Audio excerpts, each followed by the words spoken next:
You're listening to the micro version of the Savage Lovecast at savage.love. If you're stuck in a relationship quandary, or if you're looking for sexual harmony, well, there's nothing you can't ask on the Savage Lovecast. This week's intro, like me this week, is a little all over the place. Because, like the country, I'm having a weird one. Also having a weird one this week, Ariana and Ethan. Ethan Slater is the Broadway star who just left his wife for the international pop star Ariana Grande, whom he met while they were filming Wicked together. Let me get this out of the way. I know who Ariana Grande is. I don't know her music. I'm not even sure if her last name is pronounced Grand or Grande. But like I said about Taylor Swift, me not knowing her music is no comment on its quality. I am not hating. I am too busy standing Vicky and Shirley and Edie to hate on Ariana or Taylor or Beyonce. Vicky Carr, Shirley Bassey, Edie Gourmet. Anyway, it's not every day that a hot pop star falls in love with a, what you might call, unconventionally attractive Broadway star. The news of Ariana and Ethan's romance had literally just broken, and Ethan had just filed for divorce from his wife, who had just given birth to their first child, and I'm going to go out on a limb here and predict their only child, when Pop Crave, the celebrity news and gossip site, blew up the internet on Friday with a picture of Ethan. Slater was in a baby bonnet and a bib, sitting in a crib, holding a large baby bottle. Pop Crave's caption read, "Ethan Slater in new photo." That cryptic post made it sound like Pop Crave was sharing a leaked photograph, something we weren't supposed to see, something hacked, something private. The implication, on top of not being hot enough for Ariana Grande, which is what everyone's been saying about Slater all week, Ethan's weird, kinky weird, sex weird, ABDL weird, adult baby diaper lover weird. I took one look at that photo and I instantly knew Slater was not in adult baby fetish wear. I have seen adult baby fetish wear. I have seen adult baby fetishists in the wild, and actual adult baby / diaper lover wear looks nothing like what Slater was wearing in that photograph. And as it turns out, Slater's phone was not hacked. It's a press photo. Slater's on Broadway right now in the revival of Spam-A-Lot, and there's a scene in which he plays a baby in a carriage and a baby bonnet. So, a shitty husband and bad dad, at least out of the gate. He has decades to make it up to his kid. Maybe. But an adult baby? I want to say no, but he might be. Anybody could be. You could be. I could be. I'm not. You can hear me shift in my seat on this show every once in a while. You've never heard my pants crinkle. But that photo isn't proof that Ethan Slater is an adult baby weirdo. And hey, if you see a man in a baby costume, a clearly comic baby costume, and your mind immediately goes there to ABDL, then you're the weirdo. Speaking of piss weirdos, and we weren't actually speaking of piss weirdos, we were speaking of adult baby weirdos, but where adult baby weirdos in diapers go, piss follows or flows. So I'm going to run with this segue. Speaking of piss weirdos, Donald Trump had a rally last weekend in a high school auditorium in Iowa with children in the room, high school students in the crowd, where Trump said this. It's not true. Actually, that one she didn't believe because she said he's a germaphobe. He's not into that, you know? He's not into golden showers, as they say they call them. He's not. I don't like that idea. No, I didn't. I thought that would be a big problem. I was going to have a rough night, but that one she was very good on. She said, no. It's true. This is a man who has been pissed on. Trump, of course, is referring here to the P-tape. Won't you please join me on this trip down repressed memory lane? The P-tape, which we haven't seen, was mentioned first in the Steele dossier way back in 2015 or 2016. There were rumors the Russians had video of Trump in a hotel room in Moscow getting pissed on or pissed near by a bunch of Russian hookers. Most of us forgot about the P-tape, but Trump went and brought up golden showers in a speech in front of a bunch of high school kids in Iowa, which I would go to jail for. A speech the New York Times described like this. Mr. Trump's speech, New York Times political correspondent Michael Gold wrote, covered issues including energy, foreign policy, and criminal justice with an Iowa frame, suggesting a subtle shift in his campaign's approach to the Republican primary. If you wanted to find an example of the political press bending over backwards to normalize Trump, to make him seem like a normal politician doing normal politician things, like giving a normal stump speech in a high school auditorium in Iowa, you would be hard-pressed to find a better example than the New York Times write-up of Trump's golden showers speech. Now, in fairness to Gold and the New York Times, Gold does mention Trump's comments about the P-tape, but in the last paragraph of his story, missing an opportunity to acquaint voters who are just starting to pay attention and will not read to the end of the story with just how crazy Trump is. You could say the New York Times pissed away that opportunity. As for Trump's comments, as for his denials, he argues that being a germaphobe, which we only have his word to go on, proves he couldn't possibly be into piss. I don't think that's necessarily true. I don't think it's dispositive. Lots of loud homophobes dream of having their faces fucked by dudes, after all. So there are, we can assume, we can infer, loud germaphobes out there who are into doing filthy shit. Now, I am not suggesting that everyone with a phobia is attracted to the thing they're afraid of. I'm not suggesting that arachnophobes secretly want to make out with spiders or agoraphobes secretly want to be tag-teamed by wide open spaces. But when a phobia intersects with loud claims of disinterest or disgust, when a phobe doth protest too much, in that intersection you will find public homophobes choking on cock and public germaphobes guzzling hooker piss. Anyway, back to me. Like I said at the top of this very weird introduction, I am having a weird one this week.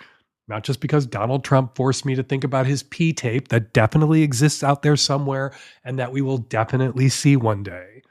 The collapse of the Soviet Union led to the release of a lot of secret files kept during the Cold War. The collapse of the Putin regime will one day result in the release of the P-tape. I am convinced of it. Anyway, Thanksgiving is the day after tomorrow. I hope you have a good one. If you're one of my Canadian listeners, I hope you had a good one. Your Thanksgiving was last month. And if you're one of my European listeners, I hope you have a nice Thursday. Me, I'm going to have a weird one. I'm not going to be home for Thanksgiving this year. You don't have to feel sorry for me. I am with someone I love. I'm just not surrounded by all of the people that I love. It was a choice I made. It wasn't imposed on me. But when you have to choose between being here or being there, and they're both great places to be, filled with people you love, you're allowed to feel sad about what and who you're missing. If you're having a weird Thanksgiving, like I am, my heart goes out to you. My advice, embrace it.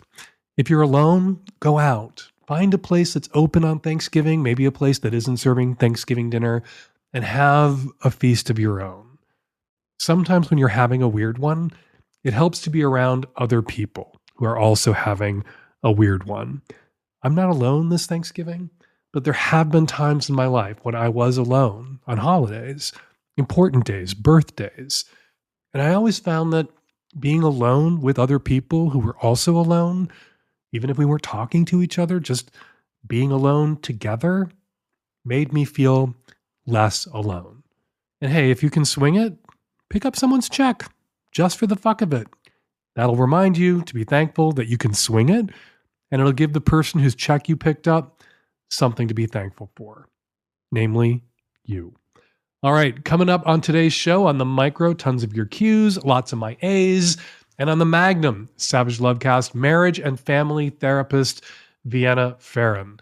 Vienna Pharaon is the author of the book Origins of You, and she just launched her own podcast, This Keeps Happening. We talked about evil grandmothers. I used to have one of those, how to deal with a mom who isn't supportive, and what to do when your partner excludes you from her friend group. This is all on the Magnum version of the show, which you can try for just $8 a month For that $8, you'll get the Magnum version of the Lovecast, which has more calls, more guests like Vienna, Pharaon, and no ads. You'll also get Sex and Politics, my bonus podcast just for Magnum subs, along with Struggle Session, where I discuss, clap back, and argue with my readers and listeners, and more. You can subscribe yourself or gift a subscription, or hey, do both right now at savage.love. All right, let's get to this week's show. This episode is brought to you by Field, a dating app where the open-minded can meet the like-minded. Download Field for free and get access to a free month of Majestic membership by going to feeld.co/savage. Want to bring the heat back to your relationship? Get the spark back in your love life? Well, Liberator can help you do just that. They've got an amazing amount of shapes and other products that fuel your desires and make sex easier, better, and last longer. Use the promo code SAVAGE to save 40% off their best-selling Wedge Ramp combo. Liberator wants better sex for everybody, and that starts with you. This episode is brought to you by the Meridian Trimmer, the very best tool for trimming your body hair. Go to meridiangrooming.com and use the code SAVAGE for an exclusive 15% off. Hi, Dan, Savage Podcast. I'm a 35-year-old female with a question about a former fling. I was messing around with a married man for about a year. It started out with just BJs for a long time, but recently we started to have sex. The weird thing was when we were doing it, he'd keep his eyes closed and didn't really want me to talk. At one point I had said, "Come for me," and he covered my mouth. I asked him why, but didn't get really a response. He just kind of changed the subject. I broke it off because of my guilt and his unavailability. My question is, what was that? And was he picturing someone else? I don't know what that was, but it sure sounds unpleasant. There are probably people out there who might be turned on by having sex with a person who kept their eyes shut the whole time and demanded that they remain silent, and if they did speak during sex, would clamp a hand over their mouth. You aren't one of those people. Now, there may be somebody out there listening right now who would be into that, being treated like that by a sex partner. Generally, people with more interesting, unique, kinky tastes are overrepresented in the Savage Lovecast listener family. But that wasn't something you enjoyed. And it isn't something I could tell you what the fuck was going on in his head when he did that. Was he picturing someone else? Maybe. Was he imagining you were a guy and you speaking or having to look at you would shatter that illusion? Possibly. I don't know what was going on between his ears at that precise moment. Maybe he was struggling with guilt, and the way he self-soothed for the guilt was to pretend that the person he was having sex with was his wife, the person that he is supposed to be having sex with. And he had to close his eyes and pretend you were his wife. That is usually not something a married person does when they close their eyes during sex. Usually a married person who closes their eyes during sex is having sex with their spouse and imagining it's somebody else. Anyway, I don't know what the fuck was going on or whether he was picturing someone else, and you're never going to know it either. It's going to be one of those mysteries that you have to carry around with you for the rest of your life. We've all had sex partners, even relationships with people where they behaved in a certain way or did a certain thing during sex that made no sense. And even if we had the kind of relationship with that person where we could ask those penetrating follow-up questions, we never got an explanation, either because they couldn't explain it to themselves or to anybody else, or it was something that they knew exactly what they were doing or feeling or why they were doing a certain thing during sex, why it gave them pleasure, what they were thinking, but they didn't want to share it with us for fear of being judged or shamed or rejected. And then, you walk around for the rest of your life thinking every once in a while, what the fuck was that about? But I'm really glad you're not fucking this guy anymore, because somebody who won't look at you and doesn't want you to make a sound and clamps a hand over your mouth during sex if you say something, if that's not how you enjoy being treated, that's not a person that you should fuck ever again, whether they're married or not.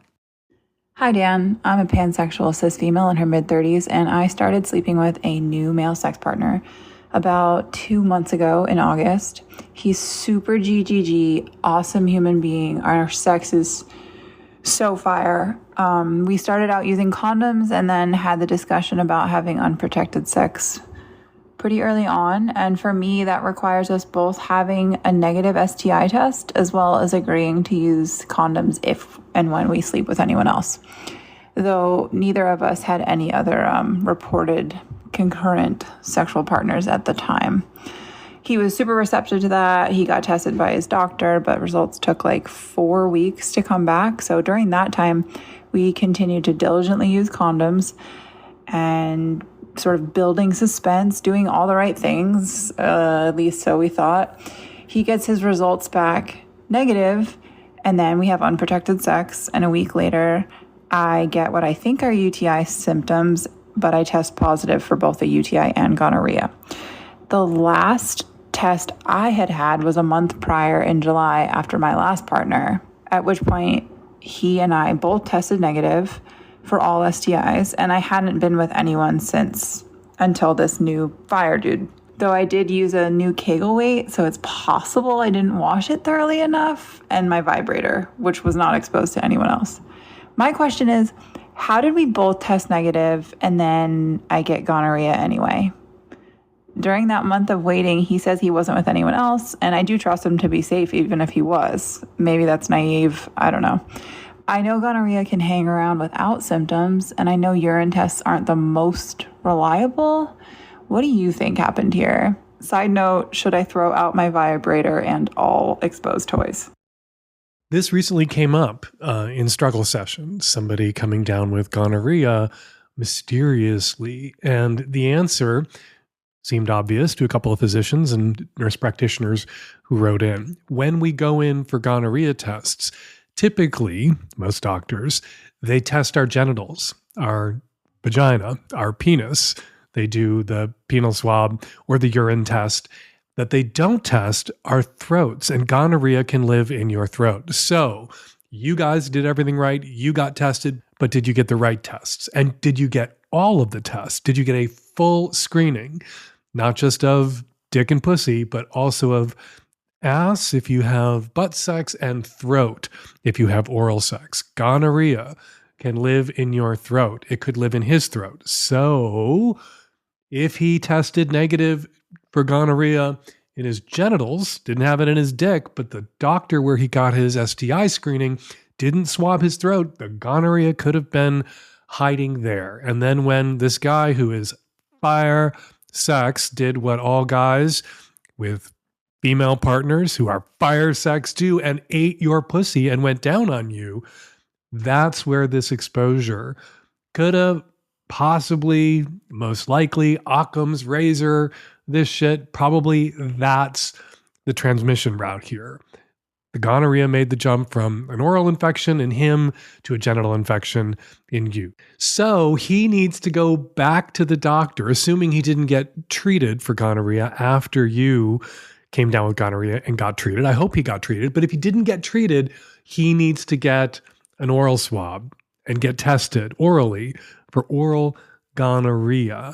And then when you guys start fucking around with other people and using condoms, if you're not using latex barriers for oral sex, the next time you do an STI screening, if your doctor isn't competent enough, I made a mistake when I brought this up on the show last time because I just assumed everyone when they went for an STI screening also got an oral and a rectal swab because my doctor just fucking does that. If your doctor, if the person doing your STI screening doesn't also offer or insist on an oral swab and a rectal swab, if you're doing the butt stuff, you need to insist. Otherwise, you haven't been fully tested for gonorrhea and syphilis, which can also live in your throat. So gonorrhea doesn't live on surfaces outside the body for very long. You should be cleaning your Kegel weight and your sex toys.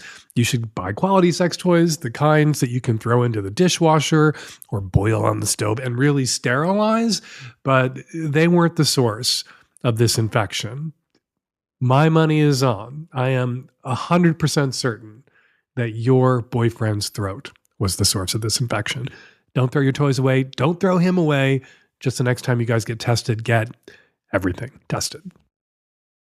This episode is sponsored by Field.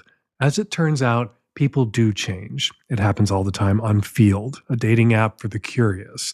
Radical transformation is so common there's a term for it, the Field effect. And the proof is in the stats. 62% of Field members evolve their sexuality, their interests, and desires within their first year on the app. 181,000 people change their sexuality within their first year on Field. 57% of those who change their sexuality become less straight. 58% of people become more curious about the concept of GGG, good, giving, and game. And in 2023, interest in switches went up by a fifth. Why do so many stories of transformation run through the Field community? Whether online or IRL, this space draws open-minded people. The openness is also right there in the stats. 1 in 2 people on Field have a kink. 80% of people on Field believe good things come in threes. As in MMFs, FFMs, MFMs, and MMMs. To be specific, this means male, male, female, 3 ways, female, female, male, 3 ways, and so on. You get the idea. More than half of straight people are chatting with people who aren't straight on Field. If you're not entirely sure, if you've ever questioned, wondered, or fantasized, Field is the place where you can freely explore your desires, where you don't have to know, where you can be open to finding out. And in the process, finding your youest you, just as so many other members of this community already have. Curious? For a limited time, receive a free month of Majestic membership when you download the app as a new member. Just go to field.co/savage to access your free month of Majestic membership. That's FEELD.co/savage. In search of others, find yourself. Hi, Dan. I'm a 54-year-old straight male. I've been in a monogamous marriage for the last 7 years. We've been together for 10. My wife recently dropped a bomb on me that she's felt disconnected from me for at least the last year and is unhappy, and that she's not sure she wants to continue. Scared and confused. I told her I absolutely want to do any scary or difficult thing to stay married. But she says it might be too little and too late. She says she loves me, but isn't in love with me. How is this such a surprise to me? And even more, what does that even mean? I'm really sorry you're going through this. I'm really sorry that you are in so much pain right now. I want to answer both your questions. How is this such a surprise to you? Well, you never really know what's going on inside someone else. You never really know fully what's going on, even inside your own marriage, because you can't know the thoughts, the secrets, the pain even of the person who you believe to be closest to you in your life, a person that you would hope at any time could come to you and open up about how they're feeling and whether they're feeling that something is lacking in the relationship. How did this come as a surprise to you? Well, it could be that your wife has gone through the motions in such a way that there was nothing for you to pick up on. There were no clues, no hints. It could be, and maybe you two can talk about this in couples counseling. It seems to me that if you marry someone, even if you intend to end the relationship and exit the marriage, you owe them a little bit of couples counseling, even if in your own head it's a kind of exit interview.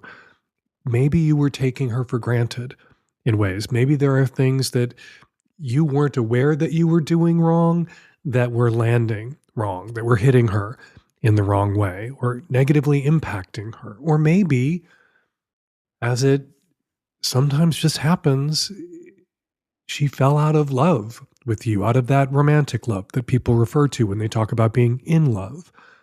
And she still loves you and respects you and wants the best for you, but doesn't want to be with you anymore. And you don't actually know yet whether she doesn't want to be with you anymore. And just as you can't know someone else's mind. Sometimes we don't know our own minds. And it's possible that your wife has said something to you, not to blow up this marriage so that she can get out of it, not to blow a hole in the wall that she can escape through, but to blow up the status quo, to unblock whatever it is that's damming up your marriage in such a way that your wife is unhappy in it. Sometimes people say, I love you, but I'm not sure, or I'm not in love with you anymore, to shock the system, to, scream clear and put the paddles on the body and maybe shock it back to life. And if you're hurting this way, and you sound like you're hurting, I assume that you don't want this marriage to end. It's not over yet. You don't need someone's permission to leave them. Your wife doesn't need your consent to end this relationship or exit this marriage. But she hasn't told you that that's what she wants to do. You've only been with each other for 10 years. It is possible that your wife's feelings for you have changed in such a way that she's misinterpreting the alteration in those feelings as falling out of love, when actually what we sometimes do in long-term relationships, when you get up there into the double digits, we love less passionately. We love the love that we feel. It goes from a romantic kind of love, transitions to a more familial kind of love. Sometimes I've referred to it as the siblingification of a long-term relationship. And that passionate intensity that you experienced early in the relationship, it changes over time into a different kind of love that I sometimes think people misinterpret as not being in love anymore, as opposed to the love that you've been in is just felt differently now. And if you can stand back and look at it and appreciate it for what it is now, and also appreciate that what it was in the first year or two, it can't be forever and won't be with some future partner to be named later. And so the I love you, but I'm not in love with you, that existential fucking nightmare position, I think almost everyone in a mega-ass long-term relationship lands there. It doesn't mean they necessarily stay there. And it doesn't mean you can't get past this. And it doesn't mean you can't stay married.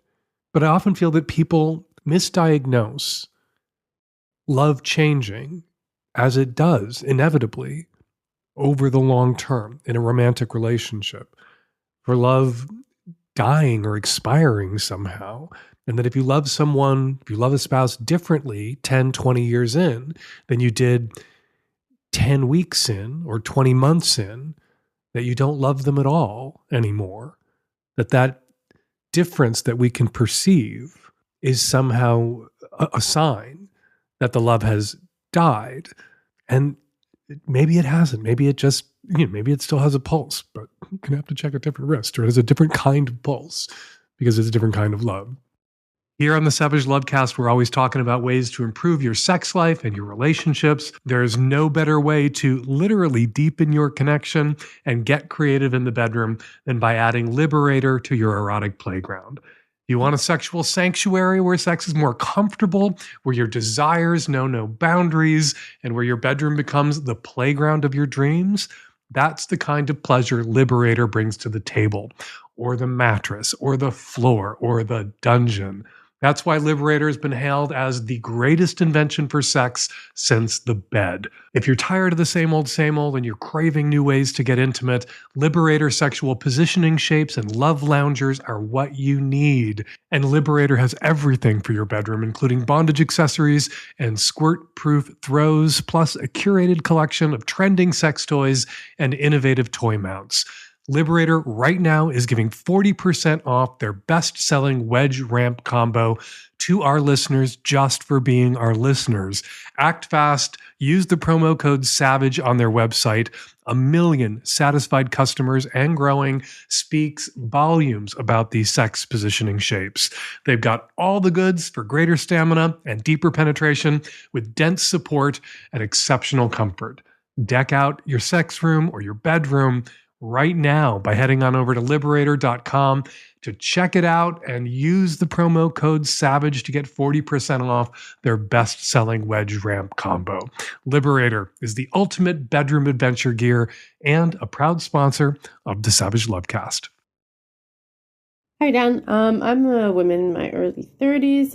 So I'm dating this guy who's wonderful in pretty much every way, except sometimes I struggle a little bit with attraction to him, which is possibly due to my avoidant tendencies.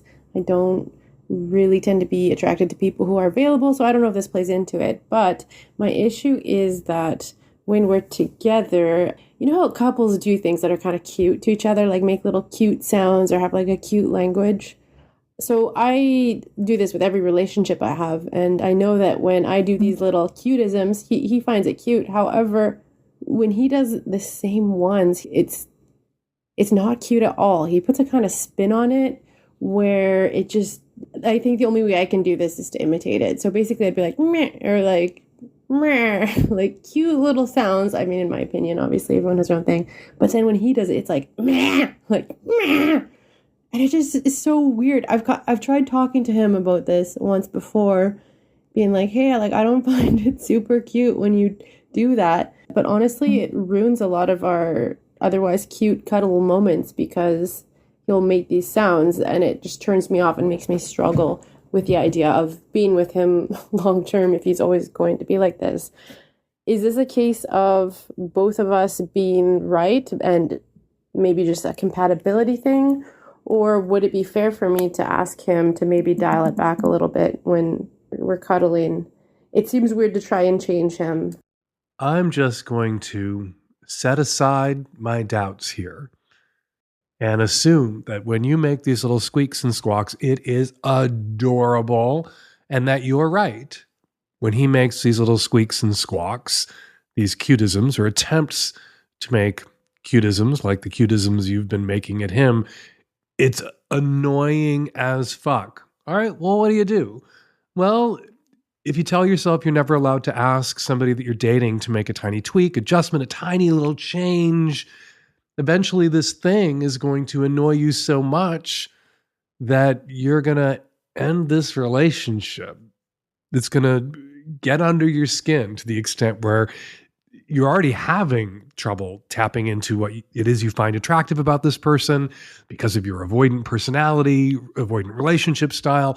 And this is clearly getting in the way. You may even be heaping up significance on this simple act and your inability to ask him to make a little change here in order to facilitate the avoidant part of your personality and sabotage this relationship. So I would encourage you to err on the side of telling him to knock that shit off and maybe mutually disarming by knocking this shit off yourself, by not assuming that, you know, it's so adorable when you do it and so annoying when he does it. And the only solution is for him to stop. Maybe the solution is for both of you to knock this fucking shit off, for you to lead by example that you're going to make this little change. You're going to stop doing this little, you know, verbal tick of yours when you're cuddling and saying these little things in exchange for him knocking this shit the fuck off too, because it's annoying you.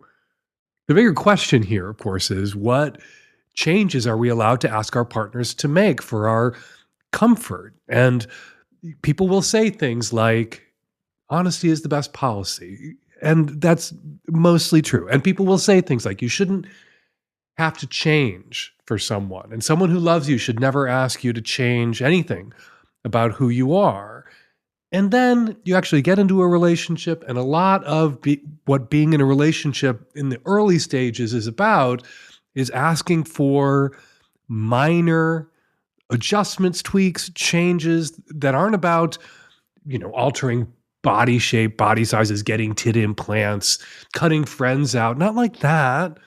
But like, you know, the toilet paper needs to go over the roll or under the roll, or your empty beer can collection that you inherited from your uncle isn't how I would like the living room decorated, even though that may be what you've had in your living room all your life. For me, maybe we could make a different decorative choice for the living room wall.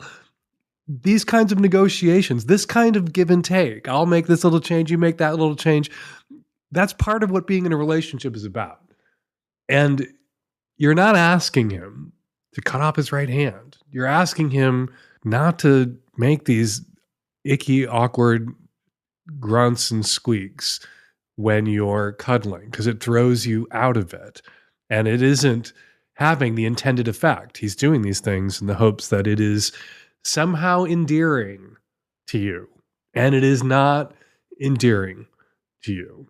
Not to get all conspiracy minded here, but I have a theory that maybe he's as annoyed by your squeaking and squawking as you are by his, and he may be putting a little extra annoying spin on his squeaking and squawking on these cutisms to discredit them, to get it over to you that adults don't make these little squeaks and squawks when they're cuddling. And maybe he's being an annoying shit about this in the hopes that you'll both have to stop. This episode is brought to you by the Meridian Trimmer, my new favorite tool for shaving down there. Meridian offers powerful trimmers that cut through even the coarsest hair, but their trimmers are gentle enough for your privates. You'll enjoy a comfortable shave below the belt with no nicks, cuts, or ingrowns. Meridian trimmers are for men, they're for women, they're for non-binary folks, and they're for any style, whether you prefer completely bare, neatly trimmed scruff, or a well-rounded bush. This high-quality waterproof trimmer is fitted with a 6,000 RPM motor, safe ceramic blades, and an anti-nick shaving guard. And Meridian has so many happy customers, over 1,000 5-star reviews online. With the Meridian trimmer, you can get your body hair looking just how you like it and feel good and sexy with your fuzz. Get a Meridian trimmer today for the ultimate trimming experience without the pain, discomfort, or awkwardness. Order now and take control of your grooming routine on your own terms. Listeners of the Savage Lovecast get an extra 15% off your order using the coupon code SAVAGE. Go to MERIDIAN grooming.com and use the code SAVAGE for an exclusive 15% off. You deserve a better and safer below-the-belt trimming experience, and with Meridian Trimmer, you can get one today. Hey, Dan. I've been in a relationship for about 1.5 years with my girlfriend, and the relationship is generally great. We have good communication. We're having a fun, healthy time together. But the biggest sort of lingering issue is just that we have a very different outlook for what we want the future of our lives to be like. She's like 100% clear she absolutely does not want to have a family or to have kids. And I could go both ways, but I lean more towards wanting that. We've discussed it before, and it's always been a healthy conversation. We kind of most recently landed on these sort of 3 proposals. One is that we could break up, so that I had the space to look for a different, partner that might be more suited for the long-term goals. Or we could stay together and just revisit this every so often and see how we're feeling about it. Or she proposed opening up the relationship so that I would have space to meet somebody else, even though it's not really the thing that she wants. And I don't really like that idea. I'm not wanting her to be a pud or something like that. So it's not really on the table for me. And I think that in my mind, there's this like de-escalation that I could do, even though it's not like a poly relationship, where we would still be able to spend time with each other and know each other, but not be, as monogamously and formally committed to each other. But I'm a little bit scared, and I don't really know what the right decision to do is, because I love her and I love our time together. It's my healthiest relationship in terms of just communication that I've ever had. And I don't want to throw that away, but I also don't want to sort of ignore the needs of maybe, or the desires of like a future self. For context, I'm 37, so I think about this now. And so, I don't know, I would just love any thoughts that you have on the situation. Your girlfriend doesn't want to have children. You want to have children. Your girlfriend also doesn't want the relationship to be open. She doesn't want to feel downgraded. And that's how some people feel when their partners talk about opening a relationship, when there's an important life goal, like having children. That isn't possible with you. And so your partner asks to open the relationship so they can pursue that very important entangling life goal with another romantic partner. Yeah, someone who feels the way your girlfriend feels about the kind of emotional primacy and exclusivity that she wants out of her committed sexual romantic relationship. That's going to feel, again, like a downgrade, a significant downgrade. And so what do? You maybe sort of kind of think you want kids, but you want her. She doesn't want to share you emotionally, sexually, romantically with someone else, doesn't want kids. Have you heard of lesbians? There are a lot of lesbians out there who are in relationships with other women, with other lesbians, who would like to have kids. There are lots of unique and different ways now to form families. And finding a woman who'd be okay with the fact that you were already in a relationship with another woman who didn't want kids and you were seeking a second partner to have a kid with and juggle those relationship with your original nesting partner or primary partner or previous partner, now downgraded perhaps, and your new girlfriend to be named later who's fine with that. Seems to me like a bigger lift, a more unrealistic expectation from the universe. In fact, if that's what you go out there seeking to find, and you told me about it, if we were friends, and we are friends, you're a Magnum sub, all my Magnum subs are my friends, if that was your solution, I would read into that a subconscious desire not to solve this problem, that the solution was to create an imaginary potential future girlfriend who most likely didn't exist or that you wouldn't find. And even if you found women who were open to what you were proposing, then finding in that tiny pile of women a woman that you were emotionally, socially, sexually compatible with and who got along with your other partner, so many bars to clear. You know, it seems a simpler situation, a simpler setup or circumstance, still challenging, but more realistic. Find a lesbian couple who wants a known sperm donor to be involved in the lives of their children.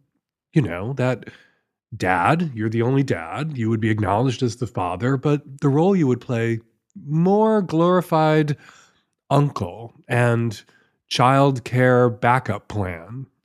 Maybe your girlfriend isn't interested in having the full-time, exhausting relay race responsibility of raising children, but being adjacent to the children you're raising, part-time, being an aunt to your kids whose primary care is in the hands of the lesbian couple who lives down the street, next town over, short drive or flight away, kids who come to see you at holidays, kids that you get to go visit sometimes with your original primary partner, who gets to swan around being the glamorous anti-mame auntie every once in a while, bestowing gifts and not having to change diapers and getting the fuck out of there and going home to carpets that aren't covered in Lego pieces. That might be something that would appeal to your girlfriend. And I think finding that lesbian couple at your age with what it is that you want out of life now might be an easier lift than finding the single woman who wants kids and wants you and that you want back and who's fine with you having a girlfriend from a previous life, who's still in your life, who's still your girlfriend. All right, before we get to this week's listener response calls, I want to share a couple of comments about last week's show posted at savage.love about the caller whose sister was cock-blocking him. The caller had set his sister up with friends of his in the past, but the one time he wanted to date a friend of his sister's, she said absolutely not. John H. writes, why, caller, would you entertain a hypocritical standard like your sister's in the first place instead of telling her to fuck off the first time she tried to exercise a veto on whom you can date? That call made me wonder if this was a seriously dysfunctional household in which they grew up. A listener had some advice for the woman who called in wondering about what prep for anal sex entailed. Said Nick, gay guy here, learning how to have anal sex takes time.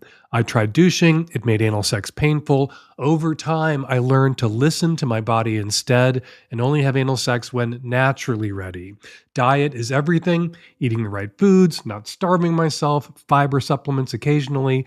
I only have an accident once a year or so, and it's usually when I choose horniness over listening to my body. Meanwhile, over on Blue Sky, still on the subject of anal, joeblue.bluesky.social has been, well, not live tweeting the shows, live bluing, live skying. Anyway, Joe Blue listens to the show every week and posts his thoughts about the calls and my answers at Blue Sky. He heard the call about anal sex prep and blued or skied something I wished I'd said and told Joe Blue I was going to steal. Poop will always be part of the anal sex risk matrix. Sometimes shit happens. A good partner shrugs it off and focuses on the pleasure. Finding a good partner is better than power washing your rectum every time. Oh my God, the anal sex risk matrix. I could not have said that better myself. In fact, I have never said it better myself. Thank you so much for that, Joe Blue. Thank you to everybody for all of your comments and skies and threads and yes, still even tweets about the show. For more listener comments and more of my responses to those listener comments, check out Struggle Session, a weekly bonus column exclusively for Savage Lovecast Magnum subs, which goes up every Thursday at savage.love. For all the perks, become my sub right now at savage.love/subscribe. And now, listener response calls. Hey Dan, preschool teacher here, and it is a pet peeve of mine when adults caring for young children carry on with adult conversations like the children are not even there. And these conversations are super inappropriate to have around students that you're supposed to be using your language and your energy and focus to care for them and not have inappropriate conversations. So I think the best fix is for her to tell this co-teacher that she's not comfortable talking about these subjects in front of the students. I think that will be a great way to get out of having the conversations, and it will also help them both be better teachers. Hi, Dan. I was very surprised that there were no response calls to the guy who was trying to get his wife to admit her sexual fantasies. I think that it's possible that she does have sexual fantasies. She just wants to keep them private, which she has every right to do. And she is probably just trying to save face by saying she doesn't have any fantasies. But I think that is actually a boundary that he should fuck off about. Dan, responding to the caller who was wondering how to prep for anal sex. Don't forget, if you're willing to let your partner put their finger or penis in your ass, there is nothing wrong with putting your own finger in your own ass. It's probably cleaner than you think, especially if you have formed stools and you poop fairly regularly. Some people have really pasty, sticky poops and poop 5 times a day, and yeah, they might have a harder time getting their butt clean. But the best way to figure out what's going on in your butt, stick your own finger in it, use lube. If you think it's okay to let somebody else put their finger there, it's definitely okay to put your own finger there. Explore, take a feel. Your butt's probably cleaner than you think. And we're going to leave it there. Got a question for next week's Lovecast or something to say about something I said on this week's Lovecast? You can record your question or your comment at savage.love/askdan right now while that question or comment is fresh in your mind. Or you can use the voice memo app on your phone and email your question or comment to q@savage.love. Or you can pretend it's 1990s and call our landline at 206-302-2064. December 8th is almost here. That is the deadline for submissions for Hump 2024. It is not too late to make a brilliant short porn movie for my Brilliant Porn Film Festival. Some of the most amazing Hump films that have come in over the years were filmed on iPhones at the last minute. Go to humpfilmfest.com to learn how to submit your dirty little masterpiece to my Dirty Little Film Festival. And if you need some inspiration, check out your streaming options for Hump festivals, past and present, at humpfilmfest.com. Follow me on Instagram and Threads at Dan Savage. Follow me on Blue Sky at Dan Savage. For all things Vienna Pharaon, check out viennapharaon.com. That's VIENNAPHARAON.com. You can also find her on Instagram at MindfulMFT. That's MINDFULMFT. Savage Lovecast is produced every week by Nancy Hartunian and me and Nancy and the tech-savvy at-risk youth. We will be back at you next week with another installment of the Savage Lovecast. Thank you so much for downloading.